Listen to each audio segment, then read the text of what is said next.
I'm frozen.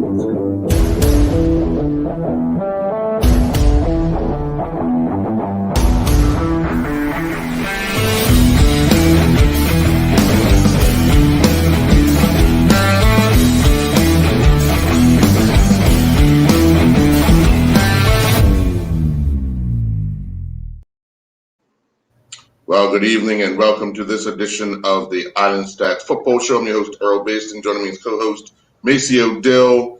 And this evening, we will be talking about the return to play. Maceo, I had an interview with the president of the Bermuda Football Association, Mark Wade, earlier this week, and he indicated that more than likely the league will get underway October 30th. I know the government had announced first the premier and then the minister announced that football will be able to return on the 23rd of October. But after talks with clubs, coaches, all the stakeholders, it was deemed that it was better to start on the 30th as opposed to the 23rd. As a former coach, you think that extra week is necessary to ensure everything is taken care of, whether it be the testing, whether it be the training that you can get the guys back up to where at least you want them going into the start of the season? Yeah, for me as a coach, I mean, when you define the difference between a winning coach and a person that's just coaches preparation. For me, understanding the pandemic, I would have been finding ways to get ahead of the game and activate my players. But definitely from an administrative point, it gives the BFA that extra week to put the administration piece together to be able to kick the league off as it relates to testing, as it relates to having the schedule ready and things of that nature. So it gives them an extra week. So I can see the value in that extra week. From the government standpoint, the government basically just announced this is when the date you're going to be able to operate. And the BFA and their stakeholders, which is a club, will, they will be the ones responsible for when they decide to kick it off and how they decide to kick it off. Right. Well, definitely the league is a priority, especially getting it underway. One of the tickling points is, as we know, November 15th is usually the day when the league transfer guys can come in. We're only starting the season maybe 2 weeks before that period. So now there's talk, I guess, amongst the clubs on whether or not they'll keep that there or adjust it, because usually teams have X amount of games in prior to that late transfer, injection of teams. What's your thoughts? Well, I hope this is an opportunity to revisit that date of transfer, because I don't see where that date makes any logical sense. And that's something that always troubled me when I was actually actively coaching, as to what is the value of that actual date, as it relates to, and that date has the potential to unsettle a few things. I think it just should be one date and call it a day. When you're looking at and because there is an opportunity for a late transfer, that means people's going to do things late, right? I don't think there should be opportunity. Let's organize ourselves and get ready so we can start the season with what we know what we got. So hopefully it's an opportunity to revisit that. So your suggestion would be one transfer date, that's it? That's it. And I start the season with what I have, and it forces people to get in line. Okay, that's a good thought. I mean, it would make people do things a lot earlier and settle things down. I mean, it will make people do things a lot earlier. We have a habit, and maybe it's because it's culture we're an island, but we have a habit of giving allowances to people that want to do things late. And we don't give enough credit to people that want to be organized and move forward. But we cater to a lot of people that want to do things late. And that would really force people to do things a lot earlier. A lot earlier. Uh, And and it also forces, right? It forces as you go into your preseason, it gives a coach from me as a coach, it gives me the idea of who I'm working with and who I'm organized with. So I would have to, if I'm recruiting players or I'm soliciting players to come play for my team, I do it in the appropriate time. And you've got the coach appointed and everybody knows what's going on early. And then you have a proper preseason versus somebody came in late because maybe they didn't get along with what's going on the club, and then it unsaddles everything. And then you don't get a rhythm. You don't get a rhythm in your team. If somebody comes in November, you don't get a rhythm in your team into January. So you mentioned something just now about somebody that's unsettled at the club and tries to get a late transfer or hasn't played and so forth. What does that person do though if they get into an environment where it's unstable for them? Are they now out for an entire season? What happens? What would your Good suggestion be? question. I proposed a long time ago to the BFA, let's create a loan system. I basically used to do that with social club, with players in North Village that weren't going to make the team. And okay, here's a loan system that a player's going to go to, and it creates a business too. You have opportunity to create a business. So if a player's not going to be part of the, can I create a loan system? No, with one of my younger players that they go play for a club that's not my rival, or can we do that? So that's a solution for it. I mean, that's basically what they're doing across the world. They create a learn system. If you're not going to be ready to play at this level, here's a learn system. So why can't we write policy that does that here? Yeah.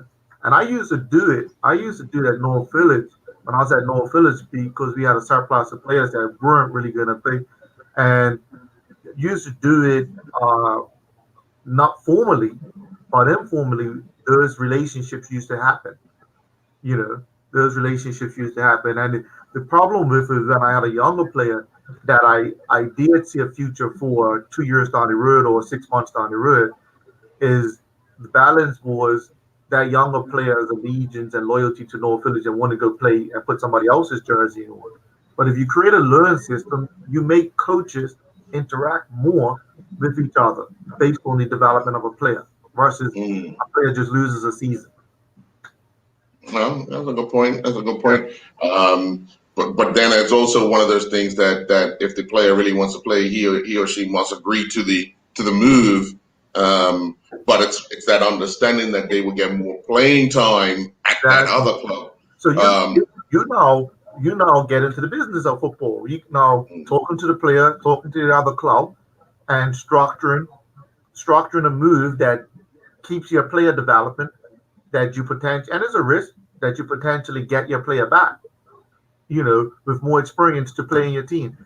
So that's No, I know, especially in professional football, most of the negotiation about a loan is that player, and it's stipulated in a lot of cases, that player must play because that's what you're sending them to that club for. Exactly.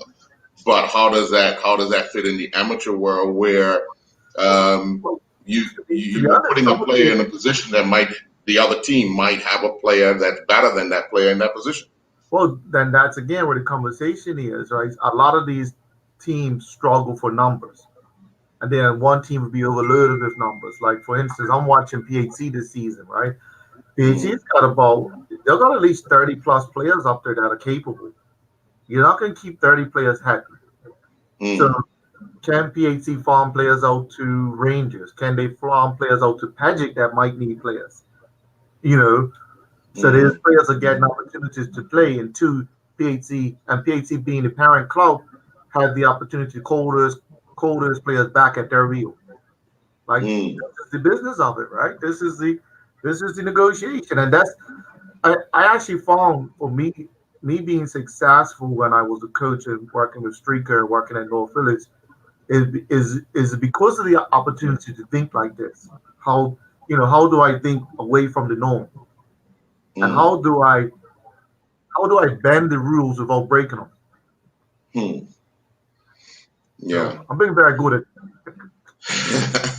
because I've often said and thought that when I see all these moves every year, you sometimes see a guy hopping, changing after one season with a club or 2 seasons with a club. The idea thought of the player registration card is valid for 3 years. That if you go somewhere, when you renew your card, it's a 3-year period with that club. What's your thoughts on something of that nature? So yeah, look at that. If we did have that a 3-year period with that club, then a learn structure becomes valuable because you're at this club for 3 years with the idea that you make this club's first team. If you're struggling for whatever reason to make this club first team, you could be loaned to another club that might need you but you're still contracted to that club per se, under that 3-year period. So that makes that 3-year period valid. I agree to the 3-year period. So we don't have this change in like we do, and it unstabilizes the league. So if we had a 3-year period that you transfer through 3 years, but we also had a learn system that you can learn for 3 months, and even as a player that's coming back injured, can we learn them to somebody for 3 months, and you can contract that learn. Well, he can't play against me. He might play against my opposition and derail them, but he can't play against me. So that adds to the excitement of the game. That adds to the debate of the game. That adds to all the different dynamics of the game, right? So what would your suggestion, just in the conversation, what would your suggestion be on the amount of learn players one club can have? Yeah, let's transition over to the English game. I saw, which club was it? I think it was Leeds when they first came up. Out of their squad, they had like 80% of players that were learned from top clubs. We would have to have a bigger conversation as to what that percentage looked like, because I actually think Paget coming back in the league, they're going to struggle for players. They might need a whole team of learning players, right? Right. They potentially might need a whole team. So I don't know that answer. It would have to be a bigger conversation for me. But I think it's more on creating the relationships between the clubs and between the coaches to learn our players for the development of the player. And the development of the player has to do with game time. Definitely. Game time. Yeah. It's all about working with the other coach to manage. And that makes us work together. That unifies us. So it has so many benefits because it will unify us. It will unify us as coaches. It will unify us as clubs for the interest of the game. So it forces us to work together. Right. All right. Well, let's take a commercial break. When we come back, we'll talk more about the anticipated upcoming start of the league, October 30th. We'll be right back. John Barrett & Son, Bermuda's leading distributor of fine beverages, have brought us something fresh and exciting this month. Mystic Juices, skillfully blended for captivating flavor and loaded with nutritional value. Mystic Juices not only taste remarkably good, one serving will supply an abundance of vitamins A and C, more than a certified measure needed to meet your daily requirements. This month we're featuring delicious and nutritious Mystic Juices in an enticing range of flavors in 64 and 16-ounce bottles. Lindo's, why go anyplace else? My inspiration to write this book has to do with empowering. I want people to understand what it looks like when you are in a position when you don't have the tools around you. If you know me or don't know me, the game, the beautiful game of football, soccer, is and always was a way out. I'm still fearful on what to do, what would happen if I say something. What can we do in this book to incorporate tools to help specifically our group of young people in Bermuda? Could you imagine doing a read with little people and breaking everything down for them and having them to have a voice and having conversation pieces, if it's chapter by chapter? Welcome back. Well, Maceo, it has already been, it's been talked about that pretty much the 2020-2021 schedule will be the schedule that will be used for this year. And just looking at some early season matchups, we would know that the opening week of the season, we would have had Paget playing Flanagan. So obviously, Paget are back in the league. Flanagan's are out. Island Rangers were playing St. David's. Boulevard were playing Vasco. Hamilton Parish were playing Young Man Social Club, with Wolves having a bye. So it's one of those things. Maybe Wolves will play Paget in that opening week. But in the Premier Division, they had PHC at home to Devonshire Colts, Crossroads at home to Devonshire Cougars, St. George's at home to Somerset Trojans, and Southampton Rangers at home to North Village, with Dandytown having a bye. We'll start off with the Premier Division. Looking at the import that Somerset have had of players on paper, and what St. George's has been able to pick up on paper as well, because it all depends on, nothing matters until the whistle is blown. Would you consider that one a real important one for, if it's St. George's at home, to win or not to lose? Yeah, I actually think I'm agreeing with Punchy as to St. George's potentially getting from strength to strength. Somerset's gonna stumble a little bit because Somerset's a Prague community, right? And it's a Prague cultural community as it relates to the people in Somerset. And with the players that came in, and the players, and with Jamal being the coach, I actually think he's going to struggle there. I think Jamal's going to struggle there, whereas St. George's, with Giroux here, with that grassroots George's, he's pretty much grassroots here. He's now with a year underneath his belt, going to learn what he needs to do to push St. George's to that next level.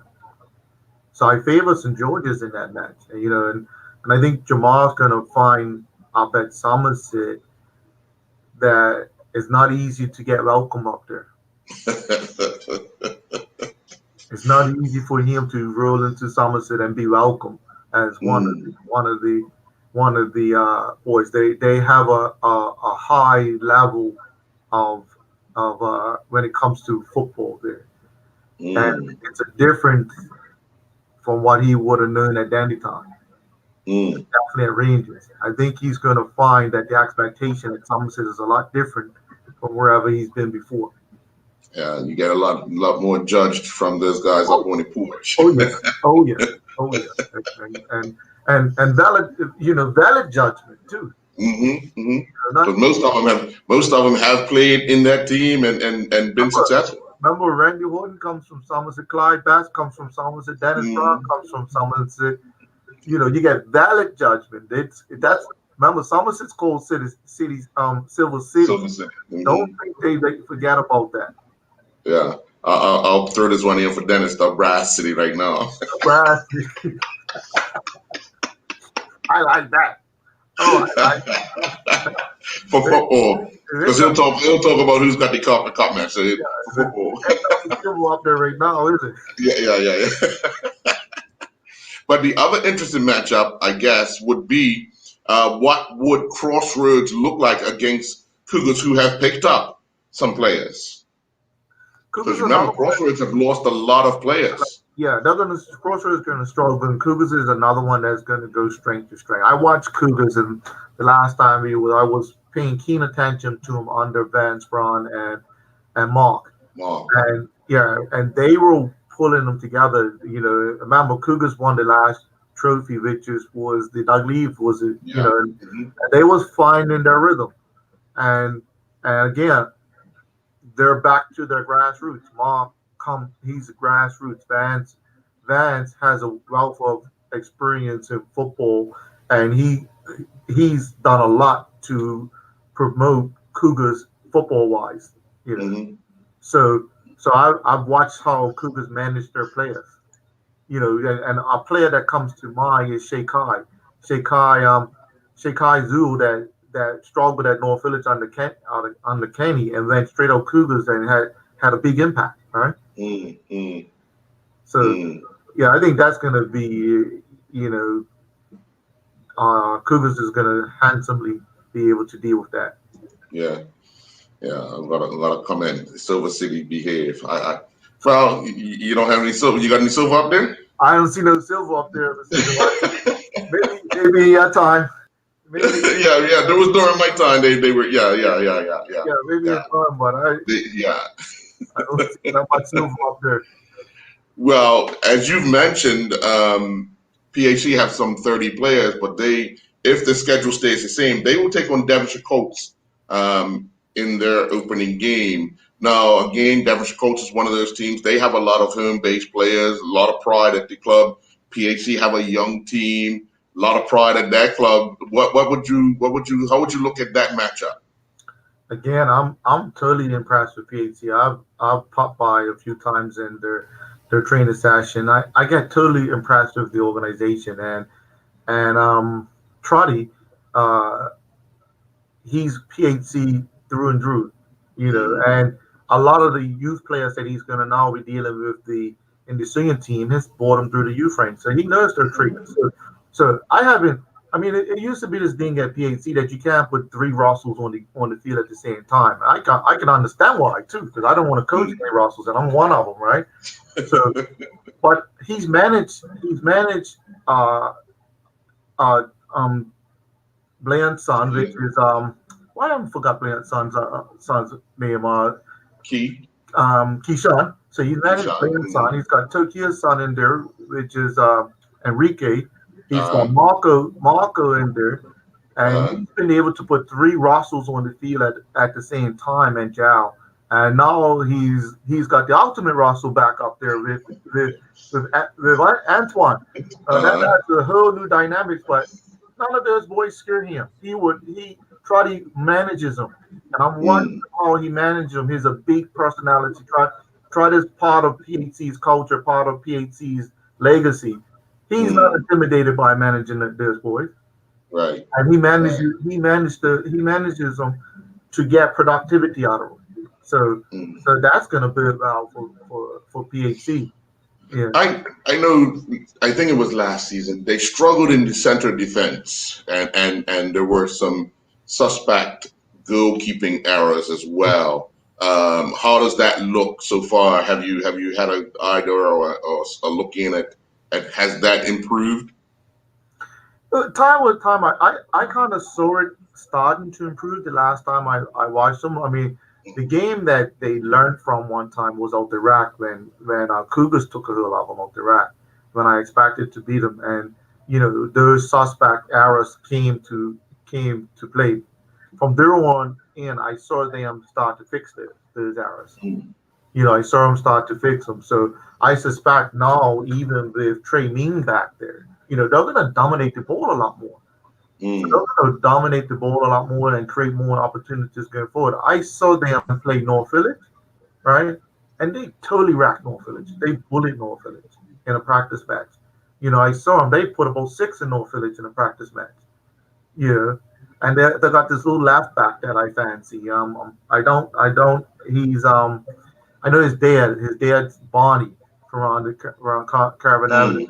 Little left back that I think is international material. He's a little slight for us, his build, but he's international material with a bit of work.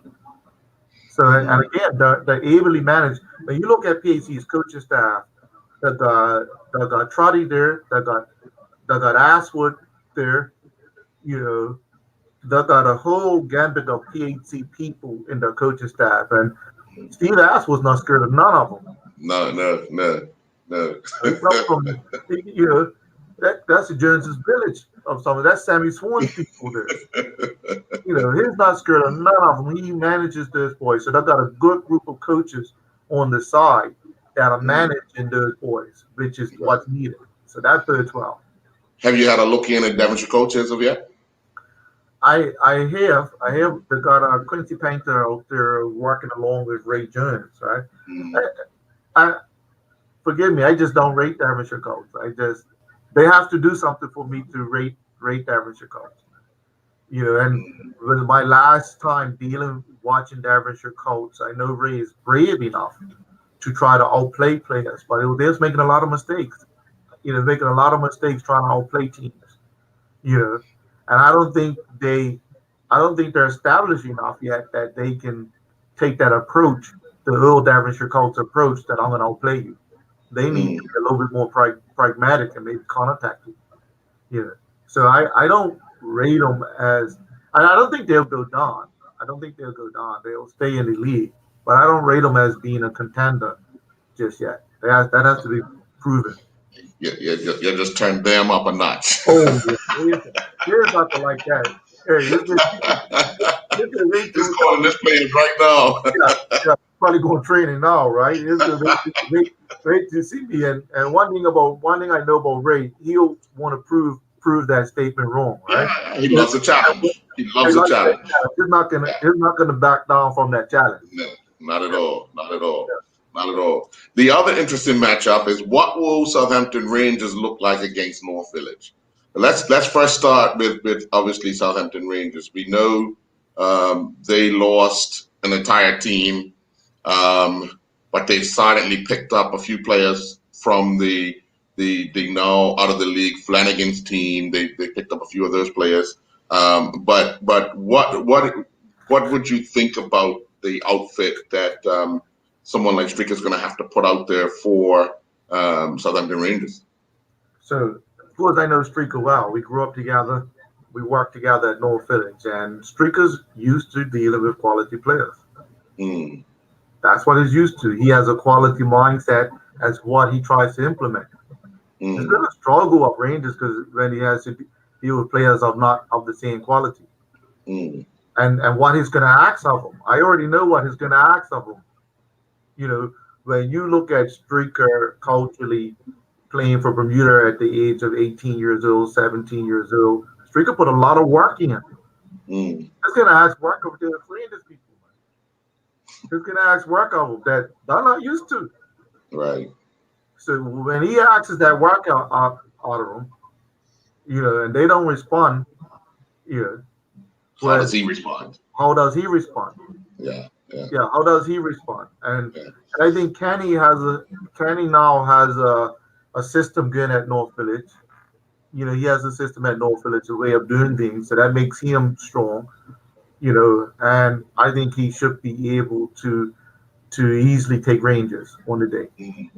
Yeah, I was speaking with Stricker about 3 weeks ago, and he was telling me that he has just a simple plan for them. Just keep it as simple as possible.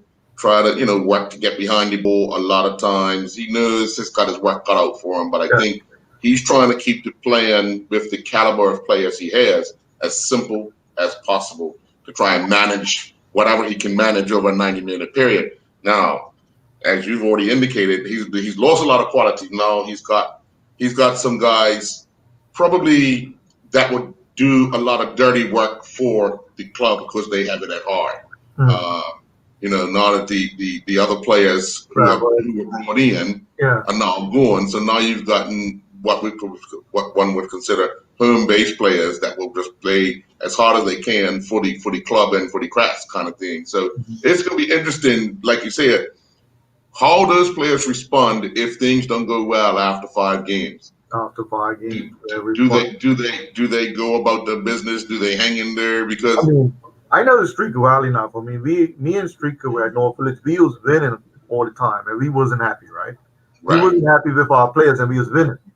We wasn't happy with what they was doing or what they not doing because of the the perfection piece of us, right? Right. So I remember enough conversations with Stricker. We be just 1-5 up and we're not happy. That's going to be a different behavior of Rangers, right? and sometimes you can't hide your unhappiness. No. And Stricker is a proper lover of the game. Yeah. Like for me, if I go watch North Village or something, I can't hide my unhappiness sometimes. Right. As much as I try, I can't disguise my unhappiness. We're going to take another commercial break. When we come back, we'll break down some of those First Division games as well, and then look into Week 2. We'll be right back. The use of butter goes back millennia, and its exalted status in the cooking world and in so many kitchens is undeniable. Around 3,000 years ago, ghee, or clarified butter, was developed in India and is the cooking oil of choice in many regions of the subcontinent, and compared to butter has a higher smoke point, reduced dairy solids, and a more robust, nuanced flavor. Enter Organic Valley, creators of a certified organic version of this versatile traditional staple. This month we're featuring Organic Valley Ghee Clarified Butter. Lindo's, why go anyplace else? My inspiration to write this book has to do with empowering. I want people to understand what it looks like when you are in a position when you don't have the tools around you. If you know me or don't know me, the game, the beautiful game of football, soccer, is and always was a way out. I'm still fearful on what to do, what would happen if I say something. What can we do in this book to incorporate tools to help specifically our group of young people in Bermuda? Could you imagine doing a read with little people and breaking everything down for them and having them to have a voice and having conversation pieces, if it's chapter by chapter? Yeah, welcome back. Mace, let's jump in. Let's jump into that first division, because if you look at it right out of the bat, Hamilton Parish face Young Men's Social Club. That's if this schedule from last year is the beginning of this schedule this year around. 1 and 2, first out of the bat. I know last week we had Adams on, and of course Vasco would have had right out of the bat Boulevard, and then Hamilton Parish and Social Club, as he indicated. But looking at those two teams, what would you consider would be the most important thing for a team like Hamilton Parish? I mean, that presents a good game, right? Because I know Sergio is going to come at Hamilton at Social Club very structured in the way how he plays football, and I know Social Club is going to present a lot of unorthodox problems as to way how they play football. You know, I watched them play, and they can be hot and cool. I watched Social Club play that the last time, and they can be hot and cool with some real quality. Some real quality on their wing play to present a few problems. So I think potentially they do present a few problems to Hamilton Parish, but I think Hamilton Parish can push that one across the line. I'll call a draw, or Hamilton Parish push that across the line, but definitely Social Club is going to present them some problems. And of course, the other matchup that we look at, if Wolves were to face Pageant, and we know that Wolves have picked up quite a few players. But as Punchy mentioned last week, it's what their structure looks like. If they're winning, they're good. If they're not winning, things can get really, really bad and really, really fast. So, what advice would you have for a team like Wolves? Only because, like I said, they've picked up so many players, some still in their prime, some are just past that prime, to fit in with what they had already. What would be the advice you would be, if you were the coach, what advice would you be giving the team in order to kind of be the title contenders that they think they should be? Go get John Barry. That would be the advice. The advice, go get John Barry. That would be the advice that I give. If that type of player that they have down there, if they have that type of player down there, they need to entice him to be the leader of that squad down there. They need to figure that out. Because again, Wolves over the years of Wolves football players remind me of Boulevard football players. I personally think those players are the best players in Bermuda. Boulevard's always had the best individual players, along with Wolves having the best individual players. Another club I always thought of like that was Somerset Eagles, but they don't have the organization. They're not having the organization to take those best individual players to produce. So again, we could just look at history of Wolves. Dennis Brown goes down Wolves, brings the organization, and you see that. Andrew Bascom goes down Boulevard, brings the organization, and you see Boulevard winning champions at the late 80s. Yeah. So Yeah. Wolves best hope right now. Go get Jordan Barry. It's locked in. It's locked in Robin Hood right now. Whatever he wants, figure out what he wants and bring him down there.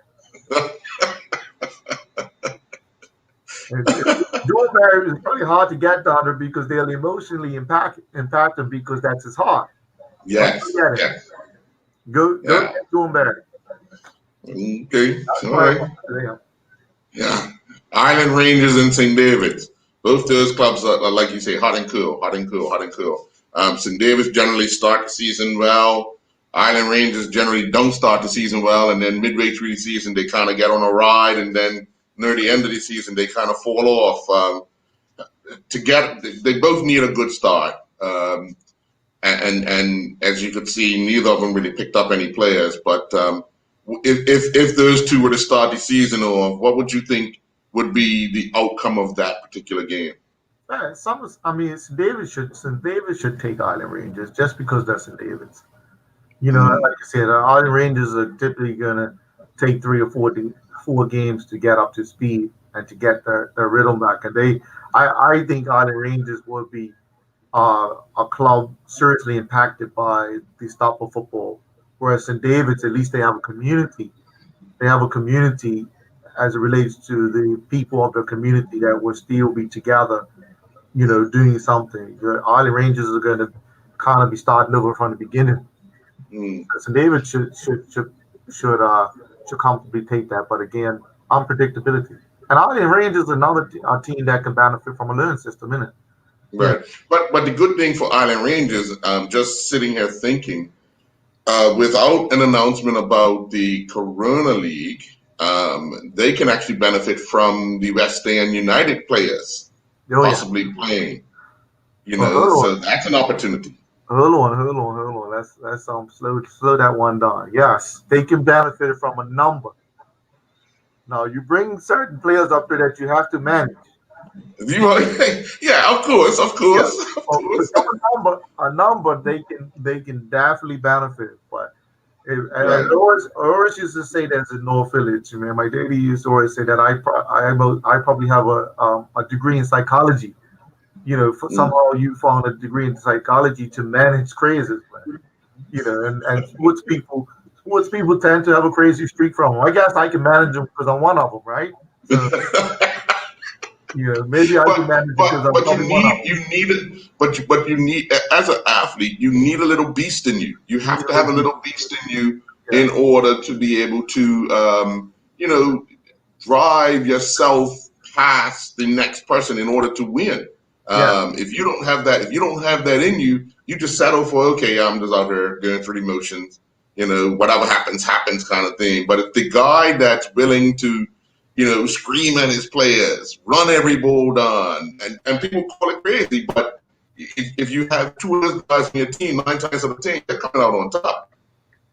Well, the Island Rangers coach is Wayne Smith, and kudos to Wayne. Wayne's trying to hold Island Rangers together.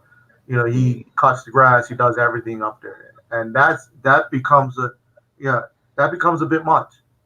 And that becomes a bit much, and then you got to manage the players. Personalities.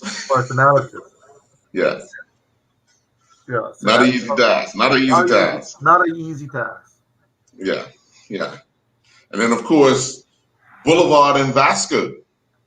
As you've indicated, Boulevard have quality individuals, but sometimes as a team they struggle as a team, even though they have standouts.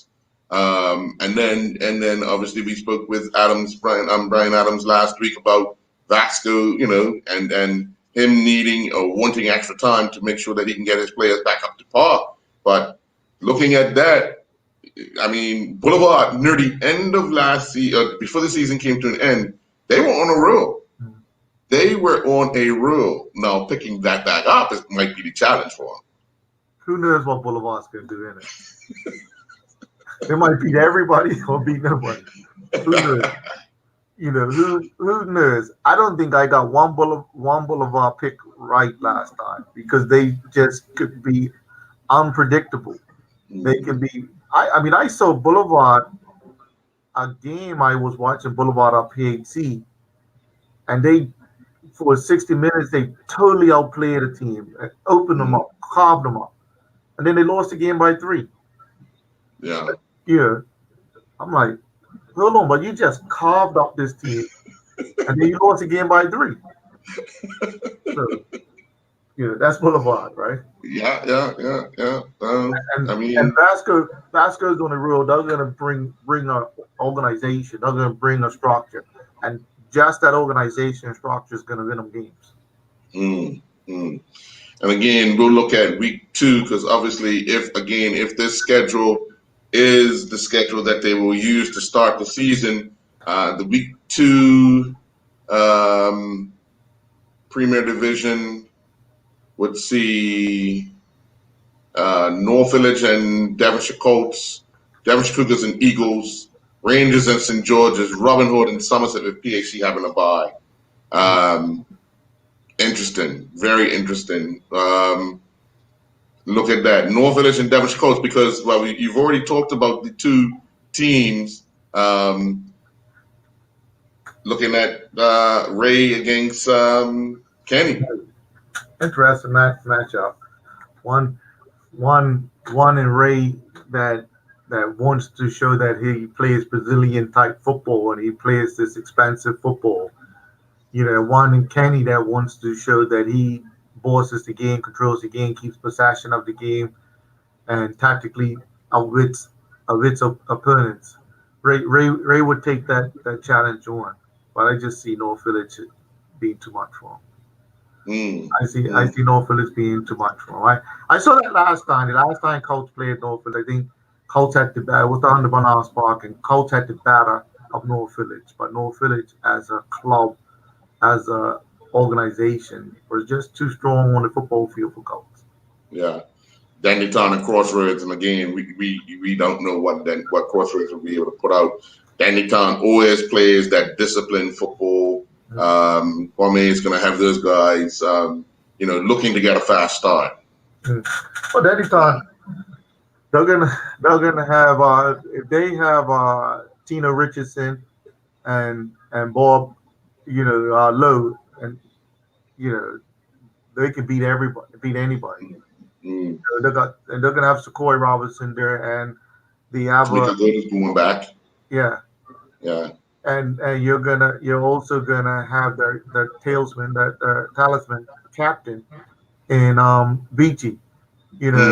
I've seen Beachy all running. I've seen him do some steps, so he's prepared, and he's got maturity about him now on the field. He's got a lot of maturity, and here's the difference. And you put a few of those younger guys running, and you get that right. Dandytown's definitely a force to reckon with. Yeah. Devonshire Cougars and Eagles. Yeah, Devonshire. I'm always gonna be picking Devonshire Cougars. I have a lot of time.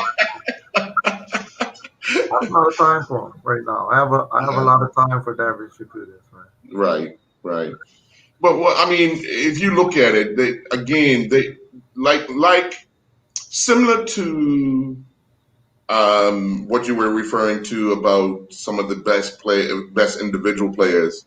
I think what Cougars possesses is quality in spurts, because there are times where I think the emotion of each other, when they start to get on each other, I think that takes over, because it tends to be a lot of stand up and arguing, which has calmed down quite a bit over the last few years, but that can actually set them back if that filters in again. Mark is from up Cedar Park. He doesn't fear none of those players, man. Right. Look at the big stature Mark, and is a respectful person. Mark's at the gym 5 o'clock in the morning. Doing gym work. They're not gonna mess with Mark. They're not gonna mess with Mark, and he knows what he's doing about when it comes to football. Right. And and it's bigger than football for him because he's showing these guys, he's showing some of these younger guys the way in life. So it becomes bigger than, and they're gonna respect that. They're gonna respect how he manages them, how he deals with them. Again, he's not gonna be fearful of any one of them. He'll handle any last one of them when he has to. And Cougars is now gonna have D'Amico Coddington back. That's a big return. Right. I did a session with D'Amico Coddington over the summer period. He joined in one of the sessions that I was having with my son and the Jai Talker and the Jai Talker. And the Jai Talker and my son, they're away in academy, so they think they're got it going on. And D'Amico showed them. Like they had to back off and say, because they was like, well, who's this little guy that coach is talking about? And D'Amico, he showed them where his quality is. So they ain't gonna mess with that. And he's he's got that piece about him. All right, let's take our final commercial break, and when we come back, we'll finish off the week of football and wrap up this edition of the Island Stats Football Show. We'll be right back. John Barrett and Son, Bermuda's leading distributor of fine beverages, have brought us something fresh and exciting this month. Mystic Juices, skillfully blended for captivating flavor and loaded with nutritional value. Mystic Juices not only taste remarkably good, one serving will supply an abundance of vitamins A and C, more than the certified measure needed to meet your daily requirements. This month we're featuring delicious and nutritious Mystic Juices in an enticing range of flavors in 64 and 16-ounce bottles. Lindo's, why go anyplace else?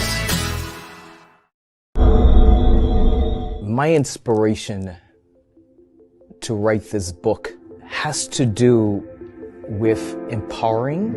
I want people to understand what it looks like when you are in a position when you don't have the tools around you.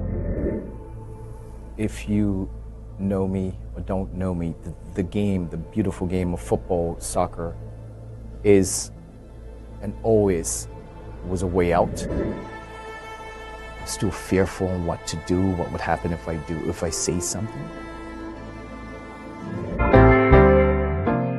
What can we do in this book to incorporate tools to help specifically our group of young people in Bermuda? Could you imagine doing a read with little people and breaking everything down for them and having them to have a voice and having conversation pieces, if it's chapter by chapter?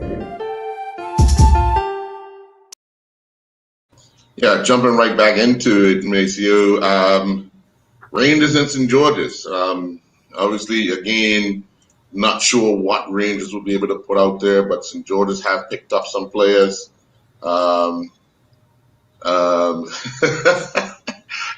Vance has said to you, Maceo, stop telling secrets.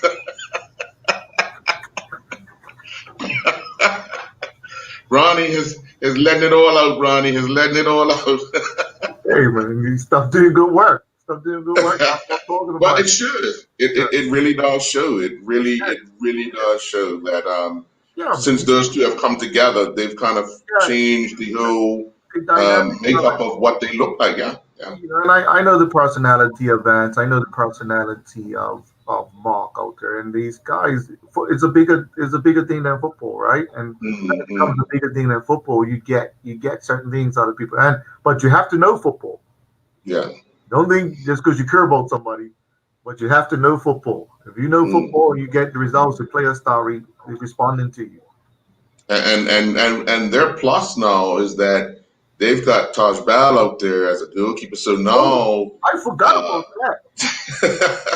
So now that actually makes them real title contenders because I mean, okay, they've had quality goalkeepers, but it's the unknown of those quality goalkeepers. And when I say the unknown, it's their reaction to certain things. Where now they have what one would consider quality, big size, commands the box, can do, a lot of different things to help your team win. Oh, I forgot about Tosh Bow. That's a big pickup, and we're gonna look at that again, right? We're gonna revisit that, the ability to manage Tosh Bow at Cougars versus the inability to manage Tosh Bow at North Village. And let's talk about culturally. Culturally, North Village is from Point Hill. You have to learn how to manage those people. You have to learn how to manage them, their passion, and if you don't learn how to manage that passion, you get Tosh Bow, you get Zool that goes to Cougars. They know how to manage those guys. Good players. I think Tosh Bow is still a national team player. Me too. He's a national team goalkeeper. But if you have to manage him properly, I had to manage him. He's a proper crazy. He's Derek Barrow's son. I had to manage him. I had to manage him at 13 years, 14 years old, and he's saving my team and goals. And then he tells me he wants to play striker in the middle of the game. I had to figure that out, right? I'm saying, well, Tosh, you're the reason why I was still in the game and the goal. And he's getting mad because the strikers are not scoring and he wants to go play striker. And you got to figure out how to manage that. It becomes funny. Like, I can write a funny book, honest. I can write a funny book about how managing some of these players, man. It's something about a goalkeeper that thinks they're a striker. I think they're the same people, man. Yeah. I actually learned that with Streaker. I learned that with Streaker, how good he was at seeing the game from a goalkeeper and a striker position. Like sitting next to him. They're the same type of people, man. Yeah, definitely. The other game is Robin Hood and Somerset. Again, we have to figure out what Robin Hood's going to look like and how does Somerset the game manage those players. Well, I always send out challenges to John Barry. My challenge now: run back down Wolves. It's a bit too late now. He's committed to Robin Hood. Is good. For the Batterman, let's do something crazy. I mean, Steve Bruce, they just got new owners, right? They just got new owners at Newcastle. Yeah. Steve Bruce, every interview is talking about his job. Let's do something real crazy. Send John Barry back down to send him right now back down to Wolves, and then you have a whole new dynamics down there. He needs to run down there. He might need to run down Wolves to save his own reputation right now. And let me ask you a question. How many games do you think the Somerset people will give Jomar One game. One game. How many? You know? You got to give him a little more time than that, isn't it? Doesn't give him one game.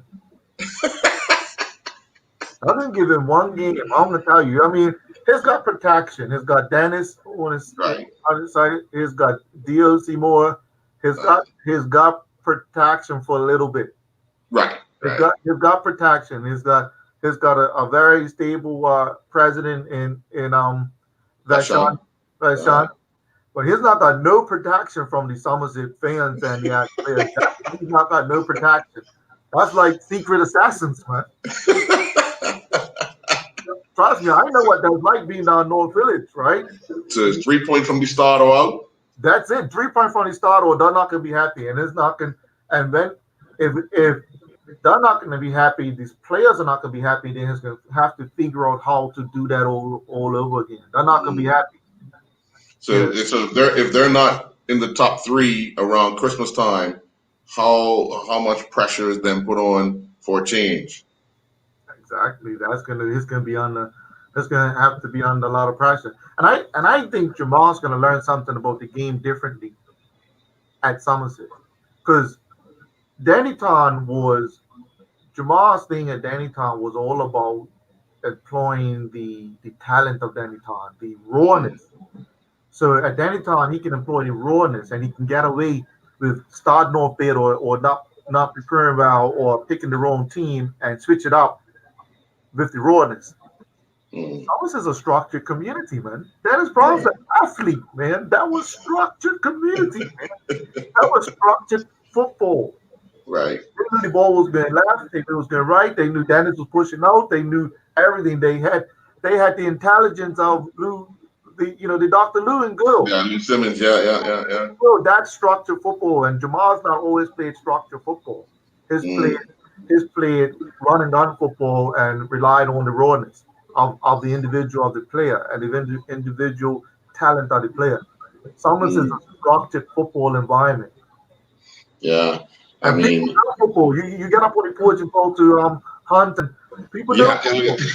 yeah. You can't fool them. But you can't fool them even if you won. You could win 5-0, and you can't fool the Summers of people about football. Not at all. Not at all. You were playing lots of quality today. That's how come you won. You got away with a lot of stuff. You can Very critical. You might be able to get away with Rangers that you won 5-0 and you'll still. You're not getting away of Somerset that you won 5-0 and you didn't play properly. Right. Yeah. Definitely. Let's quickly jump into that first division. You look at Social Club are playing Wolves. Interesting. That's Interesting. Because well, be early in the season for both teams, and I know Wolves are going to want to get a good start. Social Club's going to want to get a good start as well and continue a run kind of thing. But both of those teams, on paper, before the season starts, you can consider them. I say it again, on paper, title contenders. Yeah, you could. That Social Club and Wolves becomes an interesting one, right? Because two teams that have a bit of quality that can change the dynamics of the game. I mean, you want to lean towards Wolves because they've got players in there that are dominant at other clubs. Right. You would want to lean towards that, but it's hard to call with like I said, without June Barry down there at Wolves, it's hard to call. Somebody that's gonna be structured enough to guide them. Yeah. Then you quickly look at Island Rangers and Paget. And you've already indicated, Paget's going to need help in some regard with fielding a team and so forth. We've heard very little about them. And again, Island Rangers has that opportunity to get some of those players from West End United, whether they be good, bad, or indifferent. Their number can... Huh? Who's Paget's coach? Who's the coach? I'm still not convinced Paget's going to have a team. That's something I'm not convinced about yet. They haven't posted who the coach is, and I don't know. I just don't know. They've indicated they're back in the league. They've informed the Bermuda Football Association they're back in the league. Bermuda Football Association announced they're back in the league. So I just don't know. Well, that's what happens if you're out of the league longer than 2 years. You lose your affiliate status. Right. So they're probably politically correctly apply to be back in the league so they don't lose their abilities, their status. But I haven't seen any. I mean, I know football on the ground. I haven't seen any indication of who they got up there. Right. And it's not like they had a youth program that they say, well, I've got these 10, 15 youth come through. And historically, when they're made their move back, you had the likes of you had the likes of Dion Stavo go back up there and help out, right? Right. I don't know what's happening up there. Yeah. And then quickly go into Vasco and Hamilton Parish. Two structured coaches. Yeah. Two structured coaches. That could be an interesting one. Hamilton Parish should just have the quality over Vasco. They should have the quality. And I know the kid Otterbridge, Jordan Otterbridge is waiting to get back out there. I know. Back out there, yeah, definitely. Got it that the season ended on the type of form that he was in. Yeah. Well, I did want to bring in our good friend David Bascom, who has been busy with the Baltimore Blast, getting them ready for their preseason training. He's got a number of players in camp now. David, first of all, thank you for joining. You've had 2 weeks with these players. What has those 2 weeks been like? Yeah, it's been great. First of all, pleasure to be on. It's been great. We had it's basically an invitational. Had a lot of our younger players in as well, first year, second year players, and also the new players that I actually signed on. I made a huge cultural shift. Okay, and that means is that I'm going to change the climate, so I'm going to basically, change some players. So what I wanted to do in these 2 weeks was get the players up to speed. You know, they're going to workshops, classrooms. So they had a full day the last 2 weeks of actually work. The performance coach has got the regulars in. We have 19 players signed. So right now is what we're doing is basically preparing them. The next 4 or 5 weeks is all the weeks of teaching. Yeah, before we start coaching. So every player that's in a structure and system right now have to learn, 7 systems of play. The performance training, has to be up to par, because the first week before they come in, before preseason starts, there will be a test under 3 components. And for them, it's the first time it's ever happened. So, they're really kind of a little nervous right now, right? Because change becomes a little different for, these, pro players. Let me ask you, as a pro coach, we know that the league is due to start in 2 weeks here in Bermuda. And some clubs have started training, or were training during the pandemic, and others haven't. But with 2 weeks to go, what should some of these coaches be looking to do to ensure that their players are sharp come opening day? Well, I'm going to be honest with you. If they haven't started yet, okay, Mr. Basden, yeah, and Dio, here's the reality, right? Is that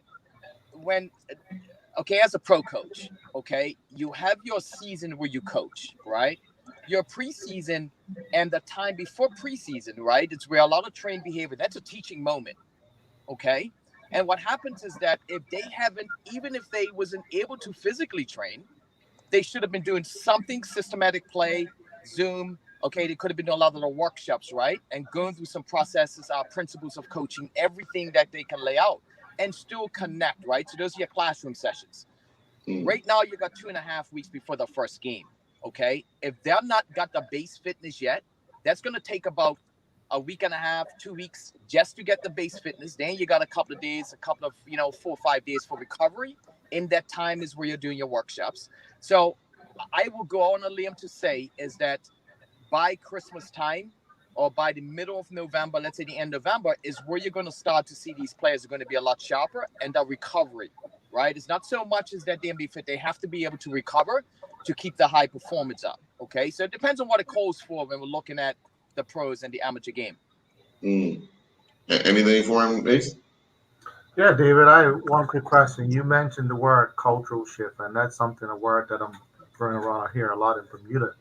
And the question is, how do you manage the expectation of this cultural shift, as to changing the norms? Because we know, as human beings, we're creatures of habit. And when we change our habits, that unsettles us a bit. So how do you manage, what are some of the key indicators to manage that cultural shift?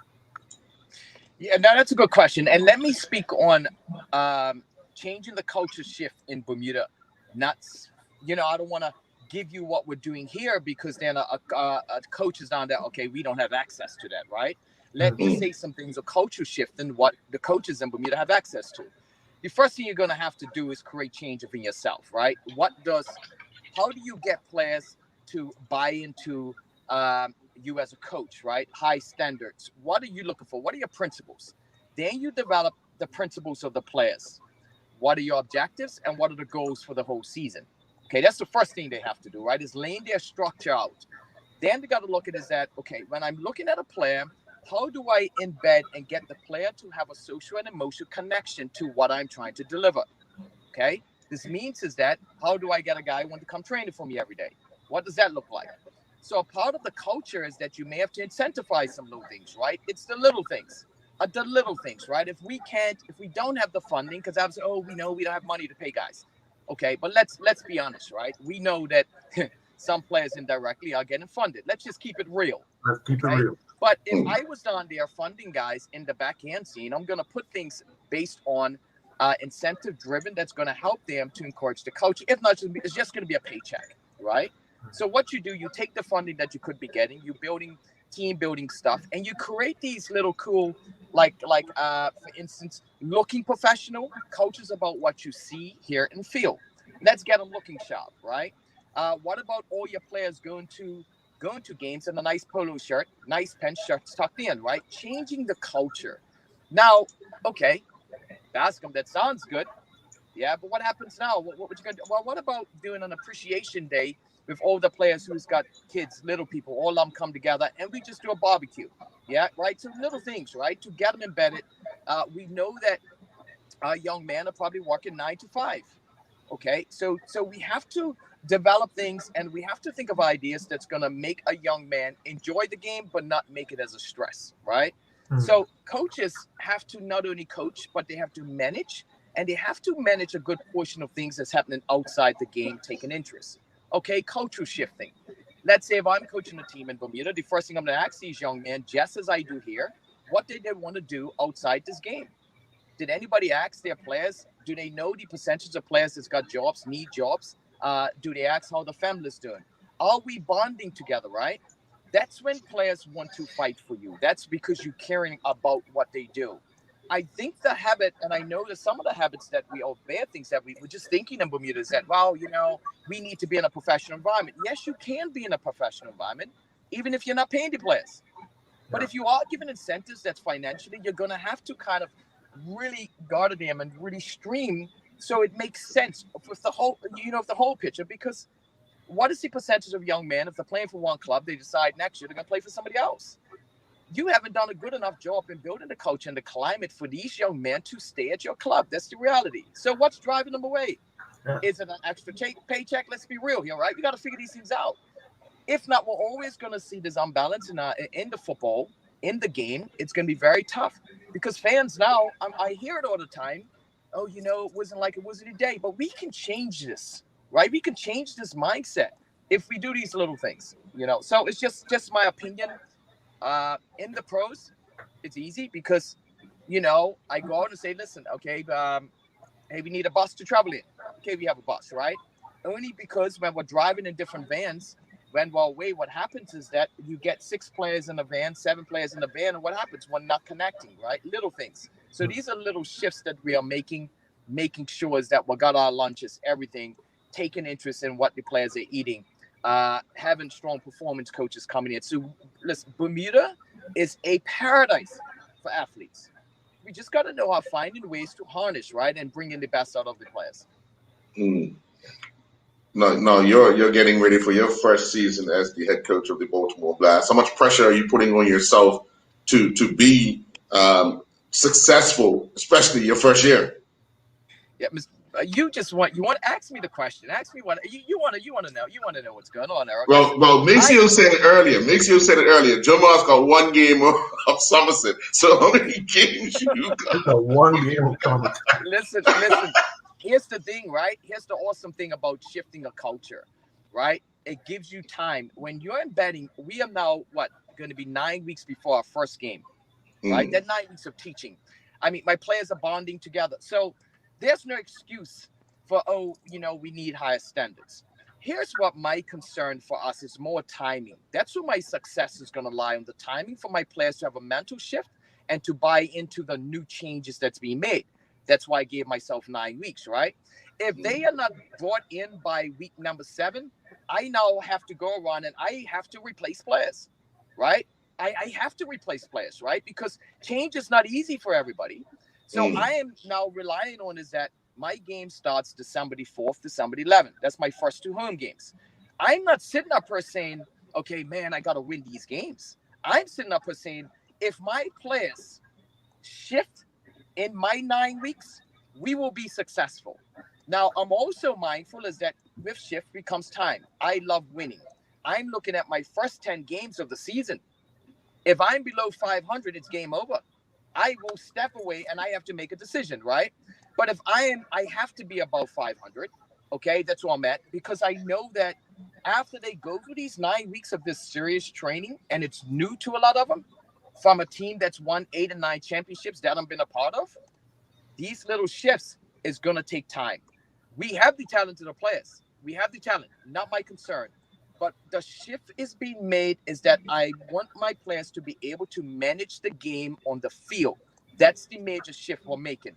I do not want to be going ahead and teaching during the season. No, not at the pros. If I'm telling the guy, open up his body, then it doesn't make sense, right? This means I haven't done a good job teaching, and kind of teaching execution. So that's why I'm at with it. But if we get this done, which I know we will, it's going to be a joyful, it's really going to be a fun season. Any final question, Mace? No, it's very informative. I enjoy this conversation. Yeah, there's some things, guys, I can tell you. Let me tell you what, when you get players in the pros that's fear of shifting, they start finding excuses. So here's one of the things, right, that the shocked with. Usually the players are on their own to get in shape. They come in preseason and we do that work for them. I told my players, if you don't pass the fitness test, the systematic play test, anaerobic, testing and the performance strength, they will not see the first paycheck. Right? Yeah. It will be coming late. And you know what? It's just an accountability, right? And what happens is that my players are awesome because having them to comply and jumping in has been unbelievable, right? And they know, by right, I can't just take a paycheck, away from them. But what it does is lets them know the seriousness. So, but to do this and put this accountability on them, I can't give them excuses of them saying, oh, well, we never received the performance schedule. Oh, well, there wasn't classes available for us. We have everything laid out. And this is why we had a high percentage of our players that's coming in even now in our informal training sessions, that's coming in from Monday to Friday. And they're engaging. I mean, and here's the other thing. I'm doing it myself. Like I'm running my 10 miles a week. I'm doing the training. I posted up on our little message board so they can really trust me that I know what we're doing. And our coaching staff is unbelievable. I don't call them assistants. I have two awesome coaches. One of my coaches, my performance coach, actually worked with Centos and also Victoria. So he actually was a part of coaching, being a part of David Luiz. So I have a great little coaching staff, and I'm excited about it because I don't have to look over my shoulder. They're right there. So my really main focus is being the artist, right? Putting everything together. Well, we look forward to your first season and that 500. Mr. Basin, you will be up here to witness it. So you better be ready. You better be ready. And listen, I will let you know right now is that I'm letting you know the one thing I did say, and people think I'm a little crazy. I had my interview with the media, and I said the one thing that you don't have to worry about me. I'm not afraid to be fired. This means is that I'm putting all my cards on the table for accountability. Okay, right. Because if things don't go well, I put my hand up, and I'm okay with that. So I laid that on the table, right? So I laid it on the table, and fans are kind of like, "Well, Bascom," I said it's okay. There's a difference between being a fan than being a coach. I cannot get emotionally connected with my players. So when I release a player, the fans, they're on me, right? But I told them, this is why I'm the coach, right? I cannot get emotionally connected with them.